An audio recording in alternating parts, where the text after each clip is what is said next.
They don't want to hear about more moderate strategy. They want to hear cut out these entire food groups. You can't eat dairy. You have to go keto. Try intermittent fasting. And as you know, while none of these strategies are necessarily incorrect, they're also not required. That's just a teaser for what's to come in this episode of Driven for Health. My name's Dan, and I joined the Call to Rise program after struggling with my weight for over 15 years. For the longest time, I never thought I'd see the day I'd be under 200 pounds again. But I did it.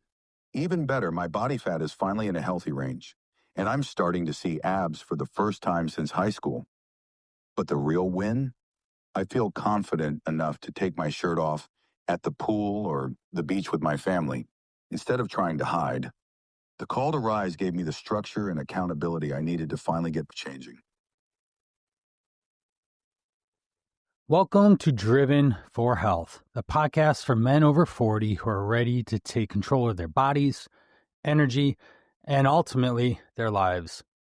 I'm Coach Brian Piranha, and for over 23 years, I've been helping men like you lose fat, build strength, and feel confident in a body they are excited to take their shirts off. That's right, guys, at the pool or the beach with the family. Let's skip the diets that have names and trying to run a marathon every day to cut calories and burn some fat. Each podcast will tackle real-life strategies for fitness, science-backed nutrition, powerful mindset, and creating sustainable lifestyles. That's where it matters, so that you finally live leaner, stronger, and be more alive. Let's get started. This episode is brought to you by The Call to Rise, the 100-day fat loss challenge for men over 40 who know it's time to step up when it comes to dropping belly fat and improve their health.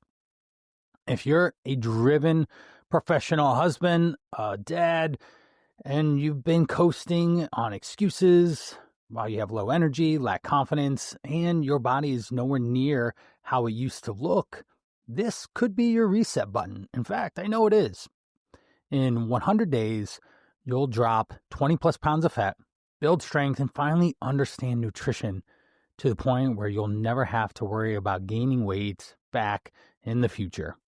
Sure, it's about focusing on what you eat and how you exercise, but it's more about showing your family, your team, yourself, what it looks like when you rise up to the healthiest version of yourself.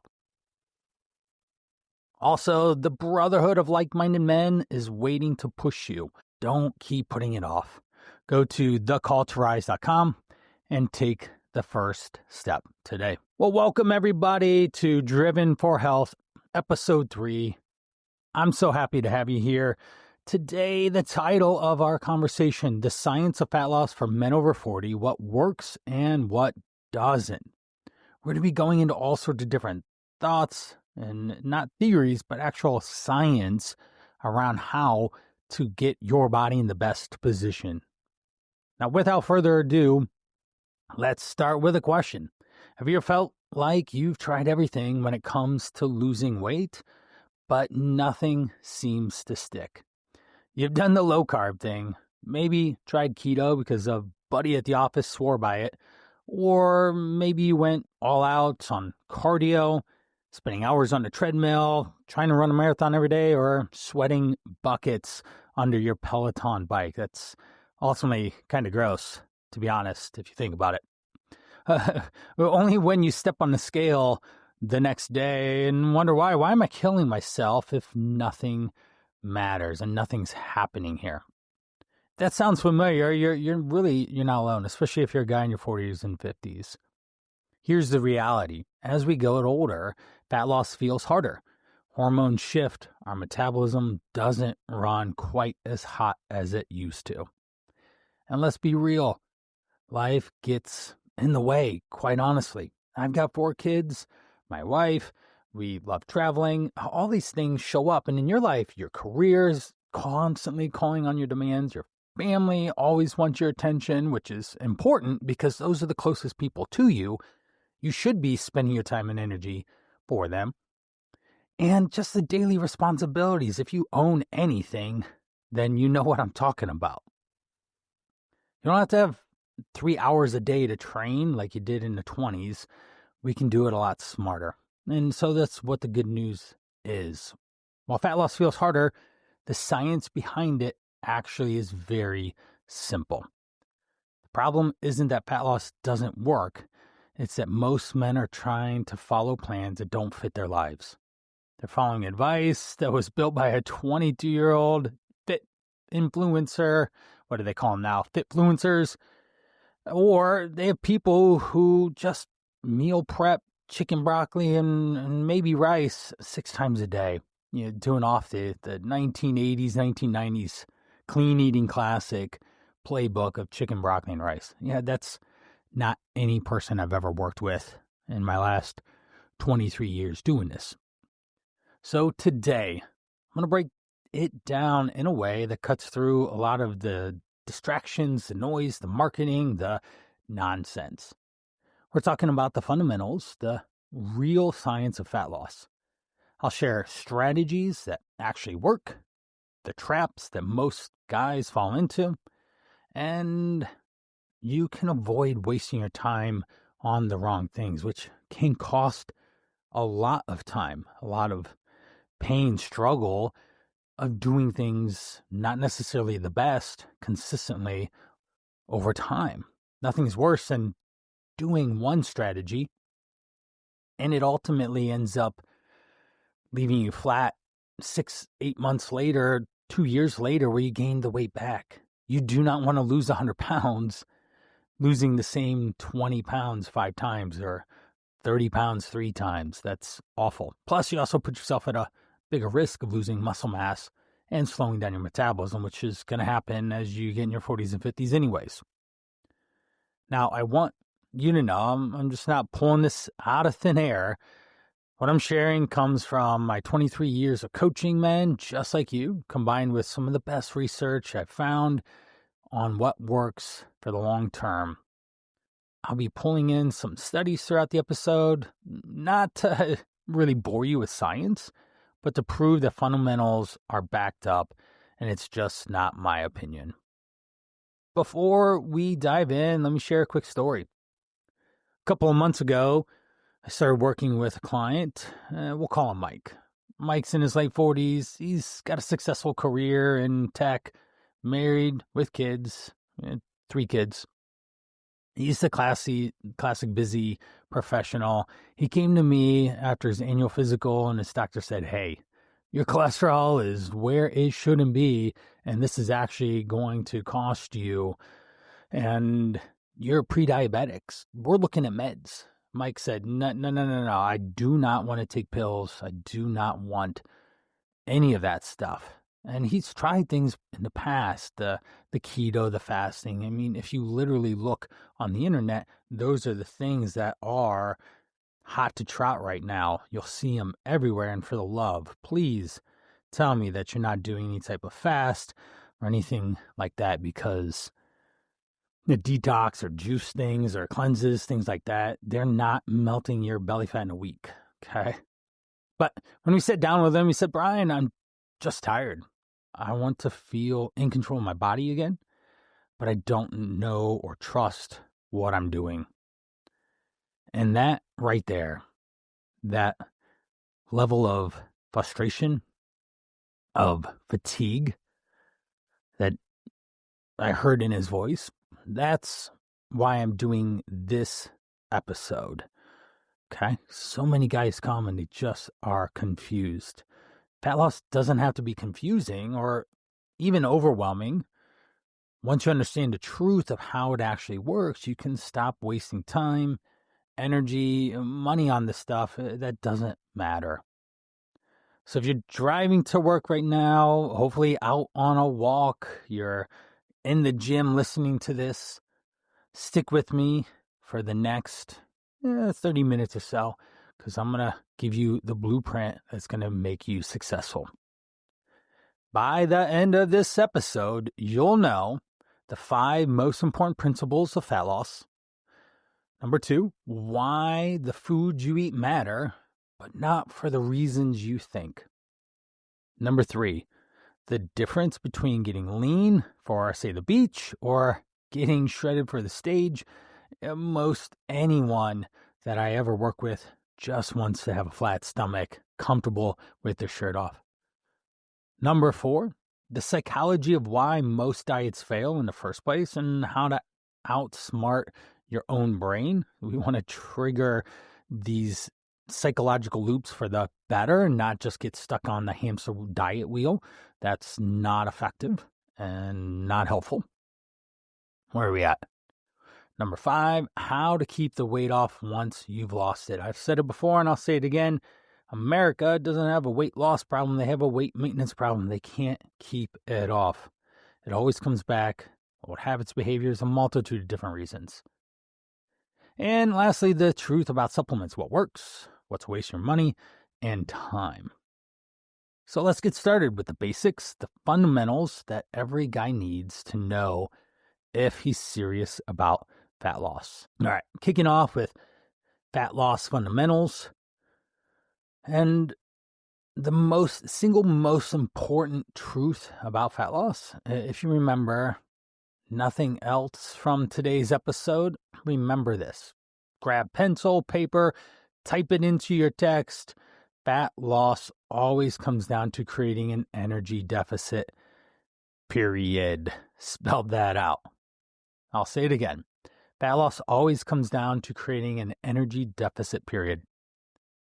I know it almost sounds too simple, right?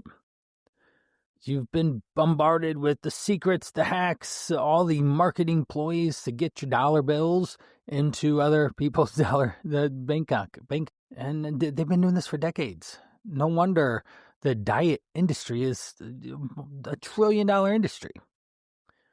I don't have exact facts on that, but we know that over the last, 40, 50 years, diet culture is ever present and has taken a lot of money, time, and ultimately hurt people's feelings, meaning that they don't get the results, the outcome that they're looking for sustainably long term, which should be the goal of any type of fat loss approach you ever take. What do we have? Low carb, low fat, fasting, fat, in quotations, fat burning foods, metabolism boosters. But underneath all of those strategies, the only true way that you actually lose fat is by taking in less energy than your body uses. And we'll certainly talk more on metabolism and a variety of different things, mechanics around thermic effect of food and all sorts of things on this podcast. But that's the easiest takeaway. Think of it like your bank account. Everyone knows the economics and finances of the US dollar. And what people don't understand, so they understand the currency of the US, dollars and cents of the economy, but they don't understand the currency of food. Food is calories, protein, carbs, and fats. That's what makes up everything that you eat. And once you start to realize and understand that, you become unlimited in your abilities and resources to be successful for long term because you just understand what's in the food, the right combinations. You could be eating on the fly and be successful. Back to the bank account. If you spend more than you earn, your account balance goes up, right? The calorie credit card. If you eat more calories today, you charge that calorie credit card, then you have interest on that, and it adds up in the form of belly fat. If you eat more energy than your body needs, your fat stores go up. And if you eat less, then the fat stores come down. It's that basic. The law of thermodynamics, it's really not up to debate. It's been proven for decades now. It's not new. Back in 1958, a researcher named Max Rishnovsky wrote a paper that calculated how much energy is stored in body fat. He found that 1 pound of fat equals about 3,500 calories. And that's where this concept of 3,500 calories comes from in a pound of fat. If you cut out 500 calories every single day, you're going to theoretically lose a pound of body fat by the end of the week over 7 days. And that's simple math. And usually, if you ever talk to anyone or read anything on the internet, that's what you're going to find is a 500 calorie deficit is appropriate for you to be long-term successful here. Now, it's not perfect math, okay? The body is the body. Metabolism adapts. That's a fact. It can downregulate, it can upregulate. Think of it as, say, an oven that has a lower temperature or a hotter temperature. But this was the first time someone really put numbers to a process. And even today, the 3,500 calorie rule is the foundation of fat loss math. So the bottom line, without a calorie deficit, nothing happens. You could be eating the cleanest, most organic food. You could even be tracking your calories and weighing and measuring, working out 6, 7, 8 days a week, taking every supplement stack that you can that's on the shelf or maybe underground. But if you're not in a calorie deficit, then it's not going to happen. Now, certainly say steroids and things like that will accelerate the game, but we're not playing by those rules. That's just not something that I do, have done, or ever had interest in doing. And the majority of the people I ever work with aren't interested in that either. But this is important. Losing weight isn't just the full story. We actually want, what we really do want is fat loss while holding on to as much muscle as possible. Because if you drop 20 pounds of body weight, but half is muscle, you'll certainly look smaller, but weaker, probably feel worse. Ultimately, you're getting, in quotations, skinny fat. The goal is to look and feel better, not just weigh less. So how do we do that? Let's break it down into 5 principles here. Create an energy deficit. This is by far the starting point where you need to begin. Without it, nothing works. But here's the catch. A deficit doesn't mean starving yourself, okay? We don't need to do that. We can stay very full on high volumes of lower calorie foods if done strategically. And that's something that I teach all my guys in the Call to Rise. And I've been building my career off of for decades and having lots of success. You can just look at the website or just Google my name and you'll see there's just a couple testimonials behind my name transforming people's lives. But going back to the energy deficit, and too many people and guys come, Brian, I cut my calories below 1,500 a day, but I still don't lose weight. And I'll ask, how long did you stick with that? Usually it's a few days, maybe a week, because extreme deficits are unsustainable and you end up binging, quitting, feeling so wrecked that your body pushes back with cravings and fatigue. It just doesn't work. Instead, not long term. You might get the 10 pounds off in a week because you did something weird, but that's not it. Just isn't it. Instead, research shows that aiming for about 0.5 to 1% of your body weight loss per week is the sweet spot. If you're 300 pounds, we're looking at 1.5 to 3 pounds. If you're 200 pounds, we're looking for 1 to 2 pounds. Okay? That's going to make you sustainable. If you're going over 4, maybe in the first week or 2, you could say the low-hanging fruit of getting the fat off. That could work, but that's not what we want. A 2007 review in obesity reviews showed that faster rates of loss, of fat loss and weight loss often led to more muscle loss and worse long-term maintenance. We've seen this time and again. The faster you lose, the more likely it is to be muscle, and you won't look or feel anything like you want to when you get to your goal. And you'll actually move the goalpost, in a sense. You've heard that before, I'm sure, where we get to the end zone, but then we move the goal line again, another 20 yards, in a sense. So don't fall for the biggest loser mindset Slow and steady not only wins the race, but keeps it off for the long haul. And again, on Netflix, they have The Biggest Loser. It's a 3-episode series on the show. You'll see that a lot of contestants lost extreme amounts of weight. I believe the one guy lost over 200 pounds in the show. That's insane. But you can hear stories eating 1,000 calories and moving all day, only to weigh more than 300 pounds when he's getting interviewed for the documentary. Number 2, stimulate your muscles with resistance training. Yes, we need to pump you up in the gym. All right. This one's huge. If you want to look lean, athletic, rather than skinny and soft, you have to train your muscles. Okay. Ideally, at least 20 minutes works at a time. 3, ideally, times in a week. Now, cardio burns calories right now. Okay. You'll run for 30 minutes. You'll burn, say, 200 calories, maybe more, 300 calories, and then it's done. But that doesn't tell your body to keep the muscle. Cardio is more catabolic, whereas resistance training is long-term anabolic, where you break your muscle tissue down and you build it back up.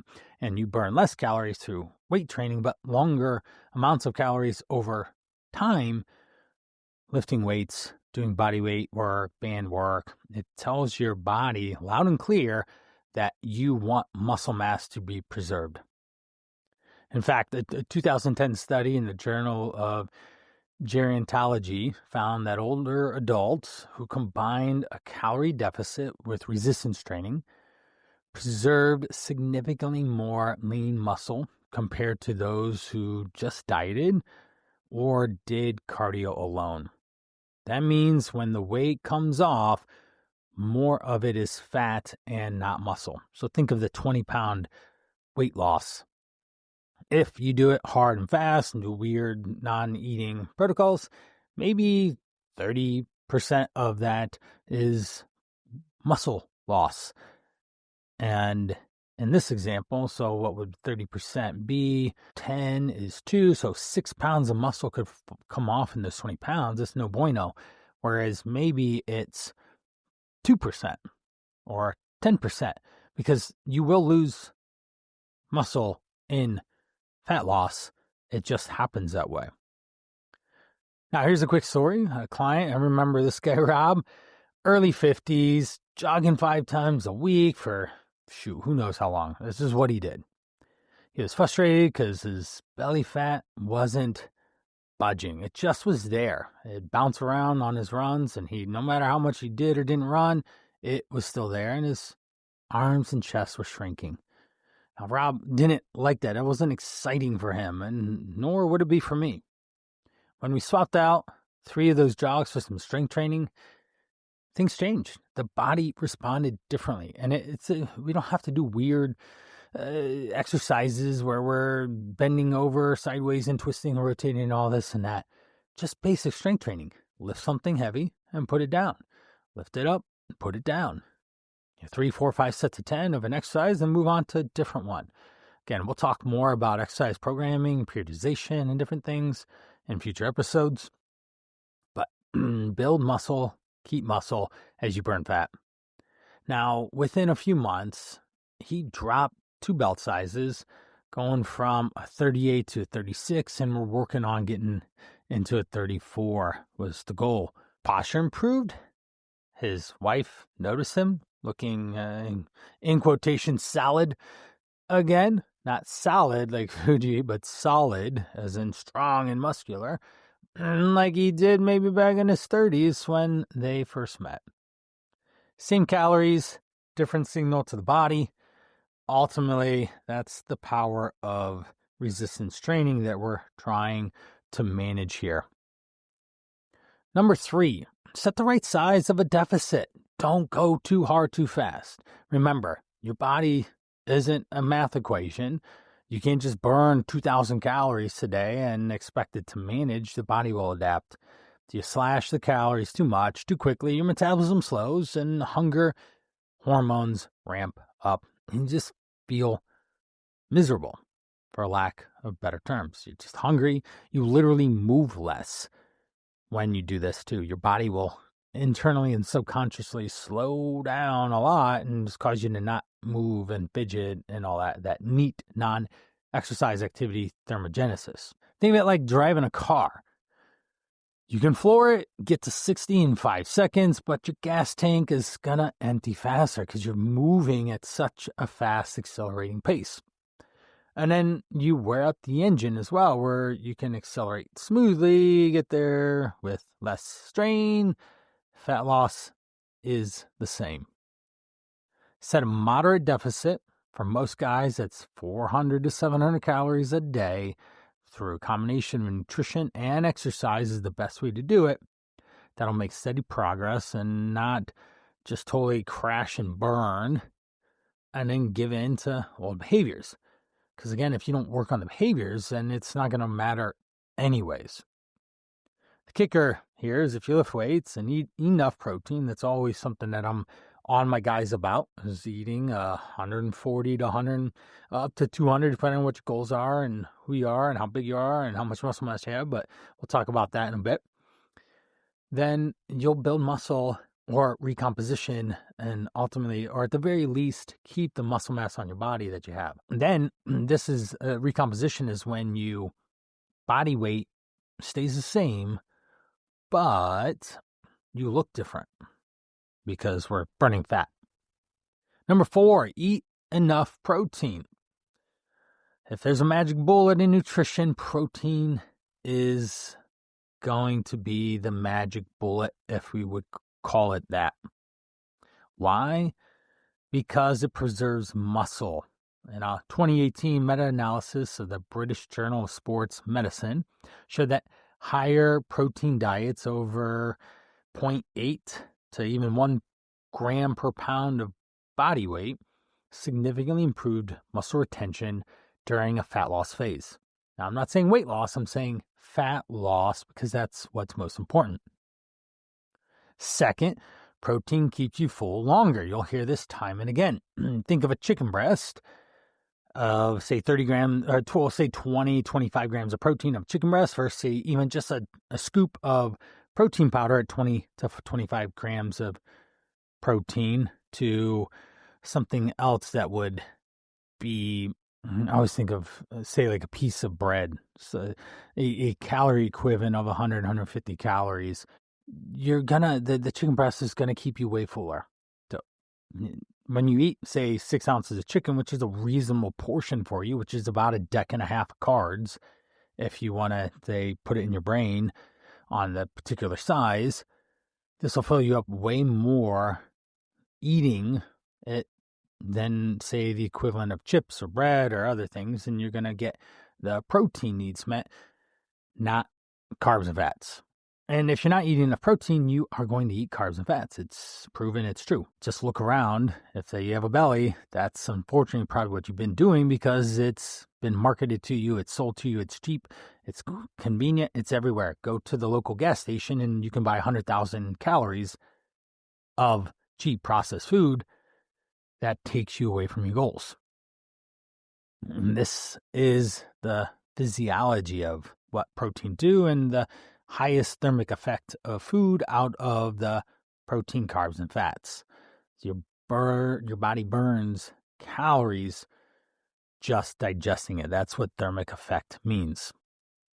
I often tell my guys a simple rule of thumb is to eat roughly your height in centimeters in grams of protein per day. So if you're 180 centimeters tall, it's about 180 grams of protein. This isn't perfect math, but it's easy to remember and keeps you in the right ballpark.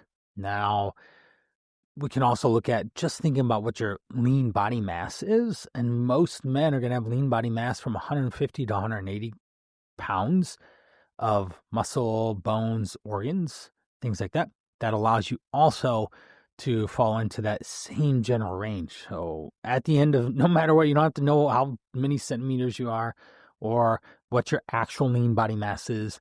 It's going to fall between that, say, 150-ish, 175-ish range that most guys are going to have a lot of success there. Now, that coaching hack, we don't need to eat 12, 16 ounces of protein at dinner. That isn't as effective to protein synthesis and allowing your body to have a steady stream of amino acids spread out throughout the day. Think of it like watering a plant. Okay, we don't just dump 3 gallons all at once and let it be dry for the rest of the day or even the week. We want to always keep watering the plant enough to keep it well hydrated and alive. Number 5, so use cardio appropriately. This one tip keeps guys lean and fit because cardio is a tool. It's not the key thing that you should be doing on repeat. Yeah, it burns calories and it's obviously good for your heart, but if it's the only thing that you're relying on, then especially for fat loss, you might end up hitting the wall. Your body adapts over all those many miles that you put in. Also, your knees, your joints, your back, your hips, they might not like it. Now, most guys I know don't stretch enough, put enough time in mobilizing their body to keep it loose, flexible, pliable.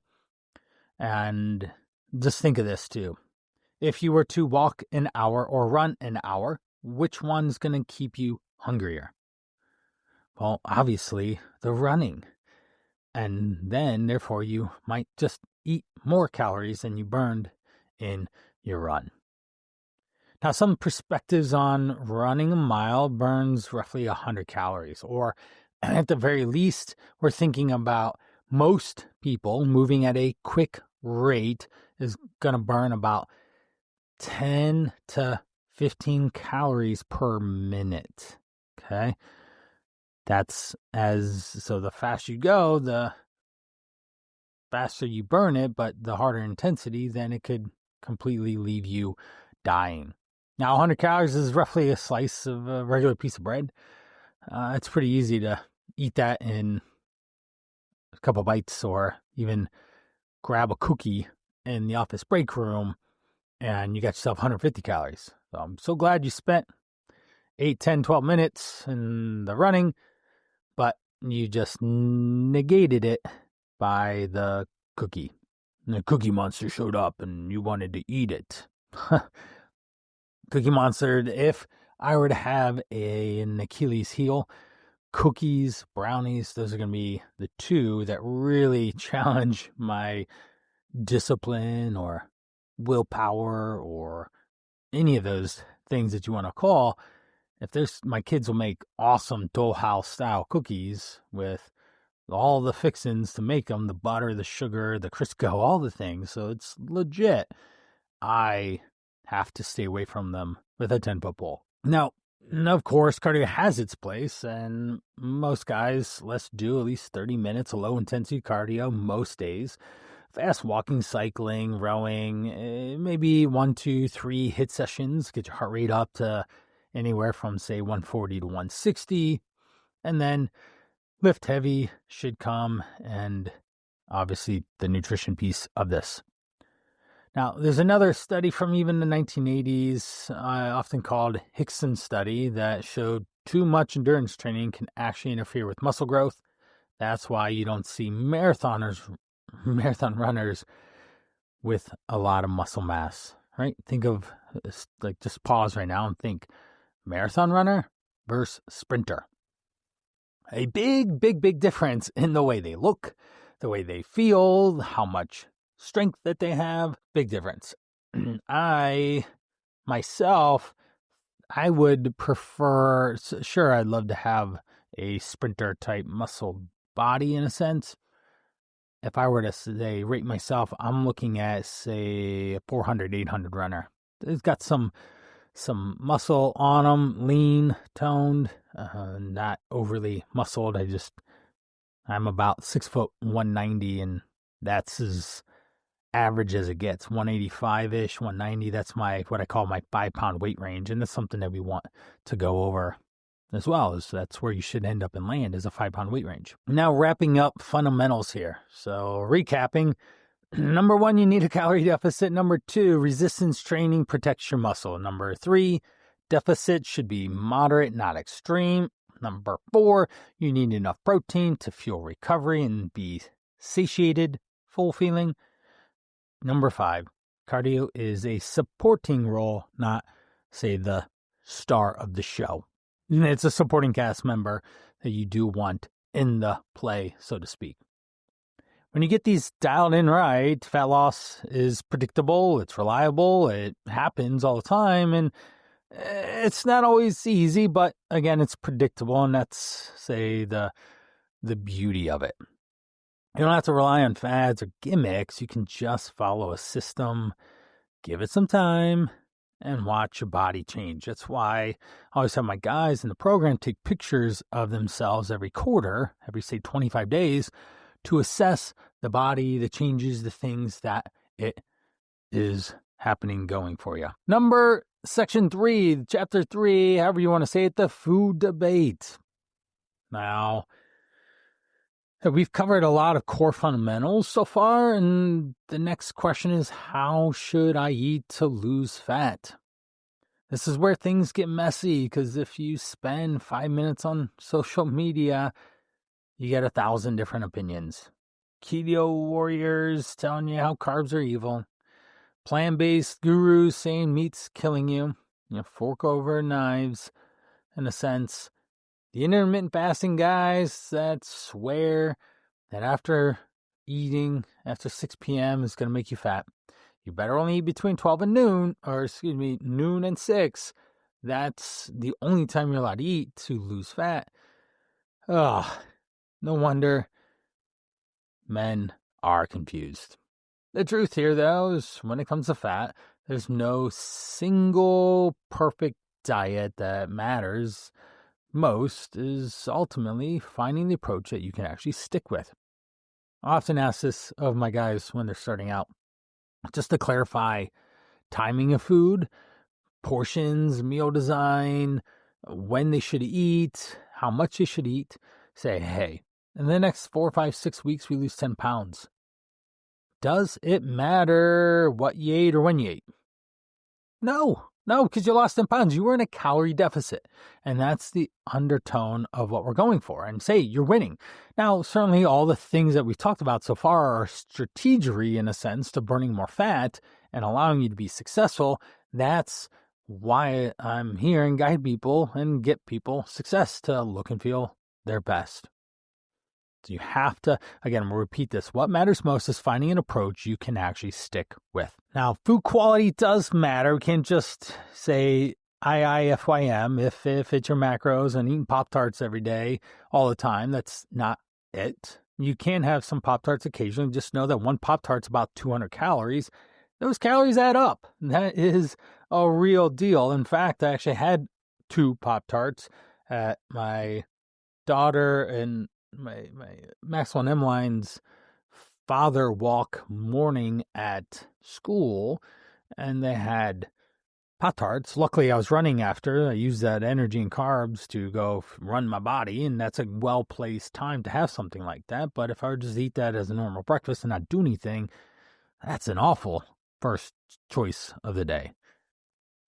Now, we're looking for the diet.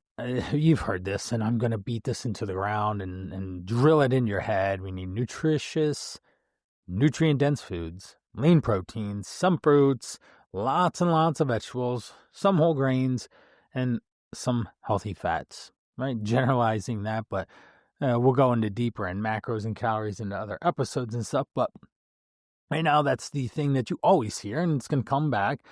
And this is what works.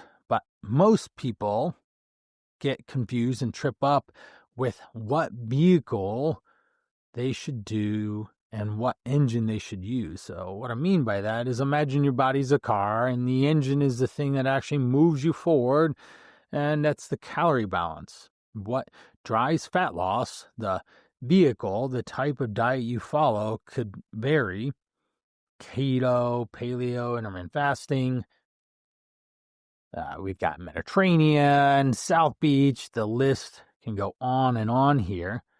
Now, all these things are just different vehicles to do it. I prefer a flexible dieting approach. As soon as I heard that, because I had a gym back in 2010, 2000 to about 2015, two different CrossFit gyms, and paleo was all the rage, and you had to do paleo. And before that, in CrossFit world, you're doing zone and counting blocks. And in paleo, you're avoiding foods that cause you to not eat certain foods like gluten, dairy, like lactose, and soy. Those things were irritants to the body, human body. And if you avoid those, then you could say eat cleaner in a sense. Well, if you don't have a gluten intolerance, I don't think it's relevant for you to take gluten completely out of your diet. But I do say that gluten is wheat-based, is wheat. Wheat-based foods are generally high calories, high carbs, low fiber, and low filling, which means you shouldn't be eating so many high calorie carb foods. All right. So some of these methods, these vehicles, are faster and some are more comfortable and some break down more often. But as long as you're in a calorie deficit, the engine is running and you're moving toward fat loss. We just want to make sure that it's the right vehicle for you in your busy life. Something huge that I do with the Call to Rise is make sure that we're teaching sound, science-backed nutrition implemented into the easiest way possible for guys so that they just know the right types of food to eat at the right times in the right amounts. That's so critical. Now, a famous study published in the New England Journal of Medicine, 2009, compared 4 different diets: low fat, low carb, high carb, over 2 years. Okay? 2 years of this. What was it that they found? The common denominator, as long as calories and protein were matched and equated, weight loss was about the same. Now, that may or may not stick with in terms of, say, body fat, but weight loss was the same. Having a higher protein, moderate carb, lower fat diet, generally, think of a bodybuilder, leaves you with a lean body, low body fat. So let's repeat again. The diet itself didn't matter nearly as much as sticking to a calorie deficit. This is why your friend can lose 20 pounds on keto while another guy does the same on a high-carb vegan diet. It's not some magical diet. It's just calorie balance. Now, again, I've been doing this for 23 years since my Canal Park YMCA days in good old downtown Akron, Ohio, but helping people. I've had vegans, vegetarians, pescatarians, omnivores, carnivores, and they all boil down to this simple fact of calories. Okay, some had higher carbs, some had higher protein.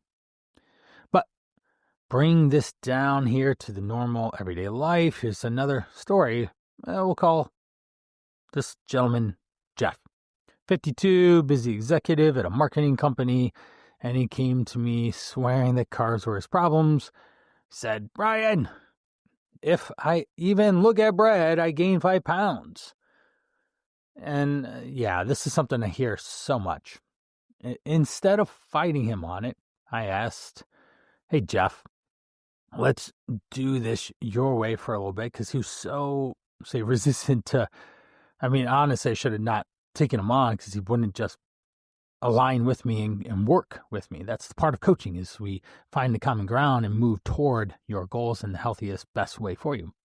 So we reduce the carbs that you're eating, but let's track everything too: the protein, calories, fats. Within a few weeks, Jeff dropped 8 pounds. Not because carbs were magical, making him fat. They don't magically make you fat. But because the first time in years, he was in consistent calorie deficit over time. I gave him numbers. He's a very analytical person. I turned that calorie currency into something, in food currency, into something he can navigate and manage, and he's good with numbers, so it clicked. Carbs aren't the villain. overeating larger portions are. Now, the key point, the best diet, again, is the one that fits your lifestyle. If you love carbs, then you can lose weight while eating carbs. It's true. If fasting helps you control portion sizes because you cut out an extra meal, well, technically that works to control your calories. I always encourage everyone to eat, say, 3 meals a day. Whether you call it a snack or a meal, 3 times works really well. Protein, vegetables, maybe some fruit, a little bit of starchy carb, paying attention to fat. That's a basic outline for you. Now, we do not want to fall into the one size fits all. So the takeaway from this chunk here is focus on building your meals around these 3 phases. Protein at every meal. Protein preserves muscle. It keeps you full. It supports recovery. It helps balance out blood sugar levels because it's when carbs go out into the blood, it blunts that carb response. And it's magical in a sense that way. It's just science, though, not magic. Whole foods, number 2, whole foods are your foundation. You can't eat processed foods, but whole foods just make it easier to stay full on fewer calories. Think of orange versus orange juice. Have the same amount of calories equated as about 100, 110 calories. That's going to be about a cup of orange juice or 1 orange. Which one do you think is going to keep you full longer? Eat the fruit. Don't drink it, please. Flexibility. You have to leave room for food you enjoy. You have to leave room for impromptu family ice creams. We do that a lot in my family. My wife is what I would call an ice cream connoisseur, or an ice cream snob. In a sense, her first job was at Strickland's and down by the Blimp Dock and Derby Downs, serving fresh vanilla custard. And from that moment on, because I used to go there and she'd make me a peanut butter malt shake and it was amazing. This was back when we were, 17 years old or so, because I've been around her that long. So she would enjoy ice cream, and ever since we go to all sorts of different places. So we have to be flexible. Having a burger, a beer, ice cream, it's definitely, don't think of it as punishment. It's just, let's make it fit. Let's make it work. That's always seemed to be the best strategy. Fat loss is about being consistent, not being perfect. And even one more study, a study in Obesity Reviews 2014, looked at long-term diet adherence, and the conclusion, the most successful diet is the one the person can stick to, not the one that looks best on paper. And that's what people are doing. They're selling you what looks best on paper. So the challenge is, if you're listening right now, congrats, thanks. I hope you're learning a lot. And you can leave a positive review here. But instead, think of this. What's the best diet for you? Let's think of what's the best diet for me. The one that you can actually see yourself following in 6 months from now. So we want to future pace yourself. In 6 months, can I maintain this strategy around food? If yes, then great. And yeah, you could do a 2-week sprint in a sense, just to say build some momentum, but you have to fall into a long-term success. Part 4 here, chapter 4, the beach lean to stage lean. Now, the biggest thing was talking about body fat and the difference between keeping it getting it off your body, but then how far. So we've covered a lot of fundamentals about food side of things. Let's talk about how lean should I get? And the answer, guys, unfortunately, it depends on what your goals are and your willingness to endure a bit of discomfort. Staying in a calorie deficit for a longer time naturally puts you in more discomfort, and that's a problem. So what's the difference between getting beach lean versus getting stage shredded? Well, the scoop is beach lean is where you see six-pack abs, and you look good in shorts, t-shirt, you look fit, healthy, you check yourself out in the mirror like, hey, this looks great. You're more confident than ever. Maybe your wife just wraps her arms around you a little bit tighter. That's always a good thing, right? But you can still be inconsistent and maintain this look. And perfect adherence isn't the strategy. Now, say stage lean, what you see on, say, bodybuilders and stuff, just to give a comparison here on what it is, I'll say the majority of people love the beach lean look that I ever work with. I have worked with bodybuilders in the past, physique competitors, and that's just not my main focus because I have 4 kids and having that type of lifestyle doesn't necessarily coincide with that. It'd create a lot of friction in my everyday life, which is something I can't have. And I have to eat leftovers always. Right now, I have this big pot of chicken noodle soup that I'm probably going to have to eat the majority of it over the next few days because no one else is eating it. Let's go back to stage lean, stage shredded, right? Like 8-pack abs and stuff. This is just a complete other level entirety.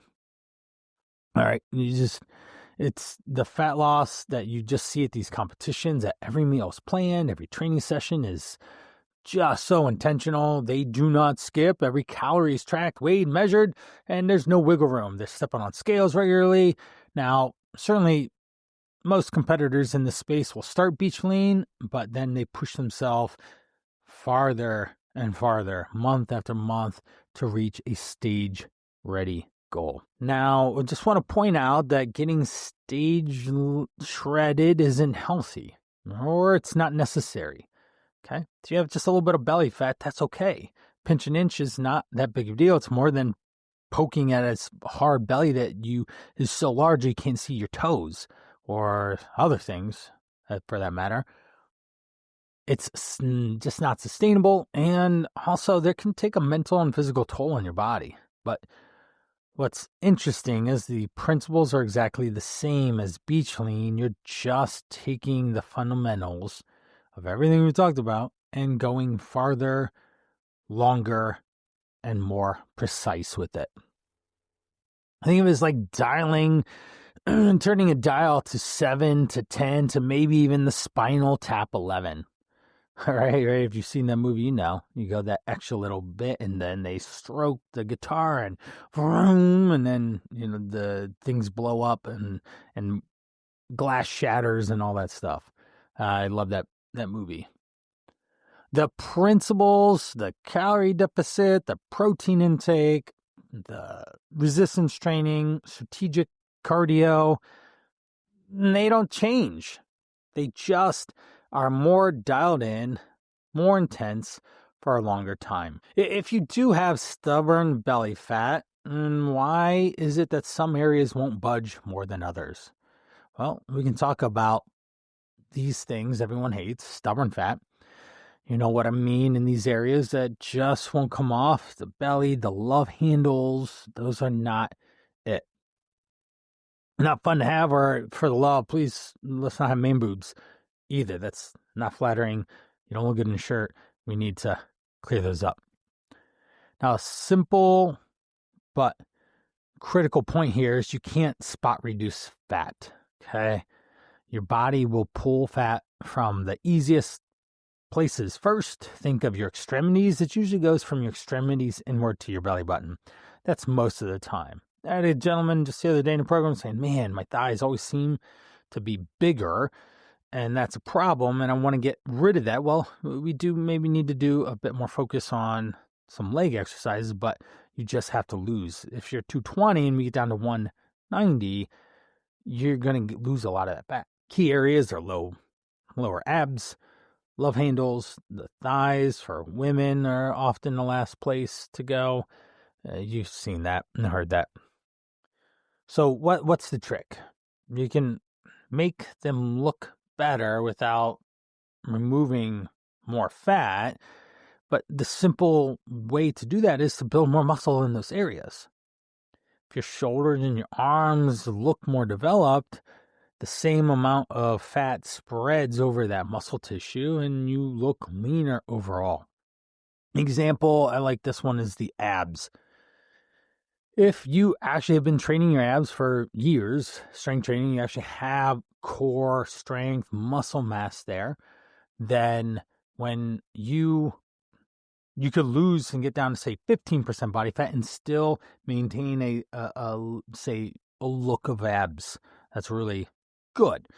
But if you never train, you might have to lose your abs and you might have to lose another 10 pounds of fat to show the same amount of ab resistance. Now, I used to teach ab classes for years, and it's something I've done for 2 decades, is core training. I have abs. So I just need to make sure that I don't get fat, because then my abs cover up, and that's a problem. Now, actual research backs this up. Study published from the Journal of Applied Physiology by Brad Schoenfeld, 2016, found that resistance training improves muscle definition and helps the body composition look leaner, even when fat loss is gradual. What we're saying is more muscle equals a better look with the fat distribution across the body. Now think about the mental game of getting lean. What sticks out the most is once you start targeting that last little bit of stubborn belly fat, usually, things can get uncomfortable for people mentally, physically, even emotionally.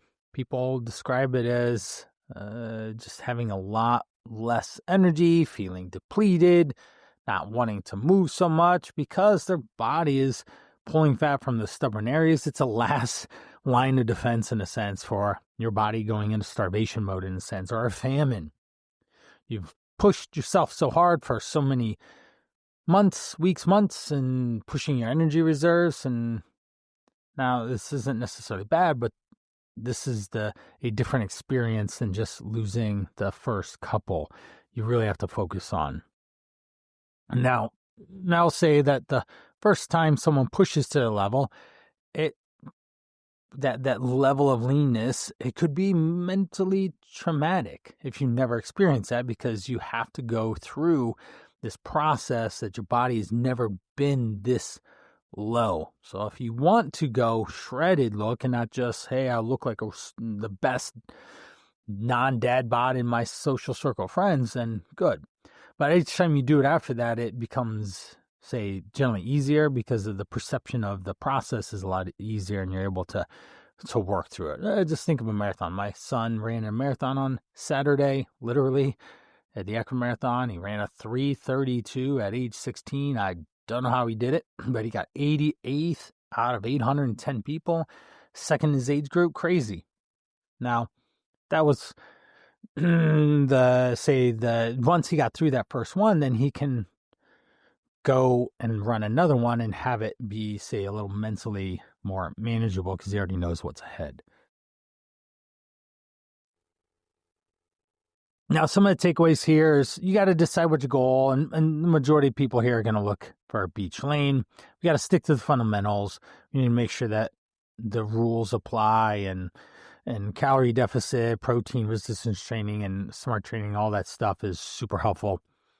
And we have aspects of the mental and physical part here. So ultra shredded isn't necessarily for everyone. But I say the majority of the people I ever work with are going to want to be lean and toned. All right.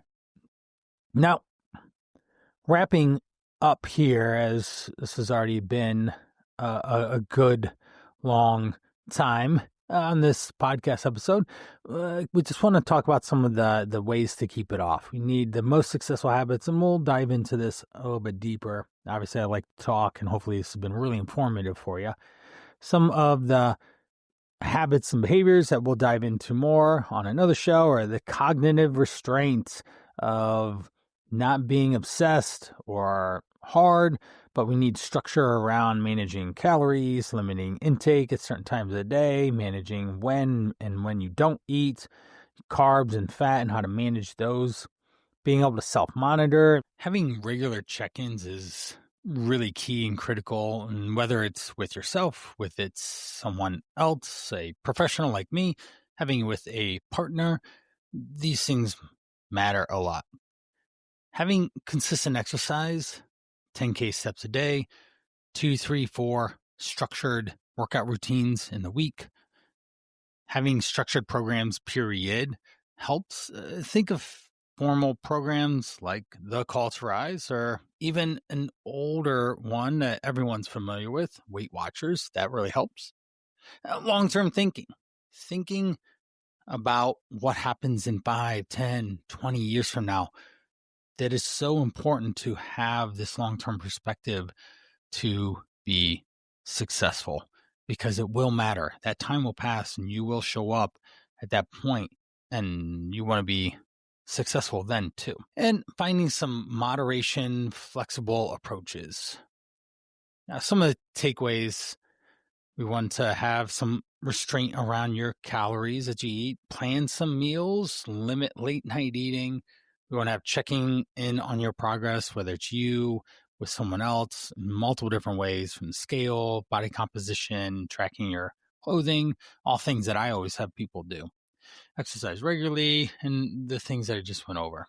Now, there's a couple pieces of this that I'm actually just going to turn into a part 2, to not have this go into a 90 plus minute conversation. You can look forward to that in being episode number 4. But let's wrap up with the Fast 5. This is the part of the conversation that I really enjoy, talking about different things. We went pretty hard with nutrition fitness today. I'm going to do some fun things to get to know me a little bit. Fast 5 questions, quick questions for quick answers. What's the favorite way to start the day? For me, I love getting up and getting into my hot tub. I usually listen to something empowering, some music, something on YouTube. And I like Alex Hormozy. I like Chris Williamson. I like listening to educational on self-development, all sorts of different things that help enrich not only who I am as a person, but also how I coach people and get them to be better. Number 2, if you weren't doing health fitness coaching, what would you be doing instead? Well, there's been more than a few times where do I keep doing fitness and nutrition and coaching and all, or do I do something else? I think I would end up being a salesman on some level. I'm not sure what I would sell, so hopefully something fun. Maybe at this current stage in my game, my wife is leveling up in her work, her career, with her own job. She sends people on bucket list trips. Example, we went to Africa with all 4 kids. We went to a safari for 3 days, did a 4-day tour through Egypt, the pyramids, the temples, the hieroglyphics, all those things. We spent 12-ish days or so in Africa. That was amazing and magical. I would probably help her in her business. Number 3, what one food you could never give up no matter what? I'm going with sushi. I love sushi. It's one of my favorites. I wish I could eat it more with 4 kids. It ends up being on the more expensive side and more special occasion. Number 4, what are a habit of ritual that keeps you grounded and focused? Well, I think that my kids definitely keep me grounded and focused toward what is important. My wife does that as well, calling me. I love working. I love what I do. The impact I have on people is amazing, but I also need to get pulled into other areas of life. And say walking our dog Huga, he's a Newfoundland. He is 130 pounds. He's 6 foot tall on his rear legs. That is one thing that keeps me grounded. No screens on the walk. I can then just pay attention to my favorite people. Number 5, what's your guilty pleasure when you're not trying to be perfect with your health? Well, I am going to have a beer, a craft beer, something dark, stout, porter. Oh, I just love the flavor, the taste. So you have one, and that is sufficient and enjoyable. Well, there's the Fast 5, and I just want to thank you for tuning in to our 3rd episode of Driven for Health. And I appreciate you listening, and we're going to go into a part 2 of this in the 4th episode to round out some of the other key things that I wanted to highlight in this that would just send this into being way too long. Now, as we close out, men, guys, if you're ready to take control of your health and start your transformation, visit thecalltorise.com. Learn more about the 100-Day Fat Loss Challenge. You're going to have me, yours truly, guiding you through the process. Ultimately, it's never too late to rise up, take charge of your body, your energy, your life. And in 100 days, you're going to be in a radically different place. Now, if 100 days isn't quite there or ready for it, I have a simple Kickstarter, lose 3 pounds in 3 days with my Rise 72 method. And that's found at thecalltorise.com/Rise72. Links will be in the description. It's a nutrition and fitness Kickstarter designed for all my listeners. No starving, no weird fad diets. We're just building off of science to help you get this moving. It's simple, it's easy to implement, and it will fit in a busy day. So check that out if you just want a little taste, a little tease, and get the process going. There's even text accountability that I offer through that as well. Appreciate you. I hope that you like this. Comment below on different topics and things you would like to hear in future episodes. Stay driven, stay healthy, and I'll see you in the next episode.